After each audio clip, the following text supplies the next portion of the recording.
कुमार ने बताया कि पहाड़ी के ऊपर गुफा में एक राक्षसी है जिसका वध करने जा रहा हूँ। तो संत ने उसे बताया कि तुम उस राक्षसी का सामना बिना कोई शक्ति के नहीं कर सकते, क्योंकि उस गुफा के पहले एक बड़ा पहाड़ है जिसमें घना जंगल है। उसमें शेर, बाघ और सांप जैसे जहरीले जानवर रहते हैं जो तुम्हें और तुम्हारे घोड़े को खा जाएंगे। इसके लिए तुम्हें एक उड़ने वाला घोड़ा ले जाना होगा। तो राजकुमार बोला, ऐसा घोड़ा मुझे कहाँ पर मिलेगा? संत उसके लिए एक नीले रंग का उड़ने वाला घोड़ा लेकर आया। संत ने राजकुमार को राजा द्वारा छुपाई हुई बात बताई कि राक्षसी का सामना तुम ऐसे नहीं कर सकते, क्योंकि उसको जो भी व्यक्ति देखता है वह पत्थर का बन जाता है। तुम ये घोड़ा लेकर जाओ और तुम्हें आगे जाकर एक संगमरमर का बड़ा महल दिखेगा, जहाँ पर 2 अंधी महिलाएं रहती हैं। उनके पास सिर्फ एक ही आंख है।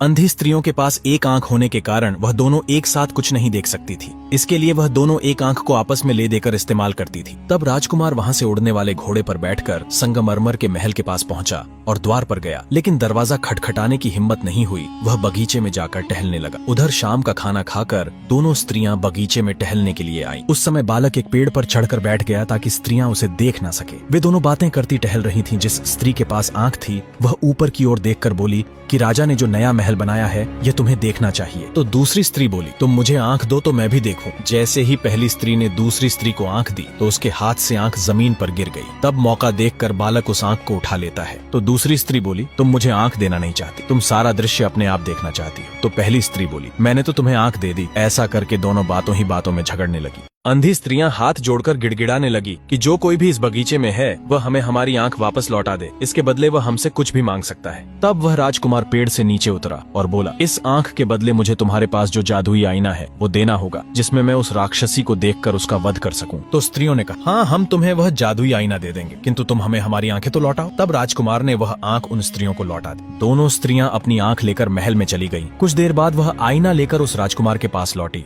उसे आईना देकर कहा, अब तुम उस राक्षसी का अंत कर सकते हो। तब राजकुमार जादुई आईना लेकर आगे की यात्रा करने के लिए चल दिया। कुछ दूर उड़न घोड़े पर सफर करने के बाद उसे सुगंधित फूलों की खुशबू आने लगी। तब वह समझ गया कि उस राक्षसी का महल अब दूर नहीं है। राजकुमार को उड़न घोड़े पर उड़ते हुए काफी समय हो गया, लेकिन उसे राक्षसी का महल नहीं दिखा। कुछ दूर चलने के बाद उसने देखा कि घास के मैदान में बना हुआ राक्षसी का महल है। तो वह अपना उड़न घोड़ा लेकर महल की तरफ चला। घोड़े से उतरकर जब वह घास के मैदान में पहुंचा तो उसने देखा कि चारों तरफ फूल ही फूल है। आगे जाकर राजकुमार ने देखा कि राक्षसी मैदान में हवा में उड़ रही है और अपनी तांत्रिक शक्तियों को बढ़ा रही है। उधर जादूगरनी को अपनी शक्तियों को लेकर बहुत घमंड था, क्योंकि उसे पता था अगर मुझे कोई भी योद्धा देखेगा तो वह पत्थर का बन जाएगा। अपने शक्तियों के घमंड में चूर राक्षसी उस बगीचे में घूम रही थी। तब वह राजकुमार पीठ के बल शीशे में उस राक्षसी को देखते हुए उसके पास पहुंचा।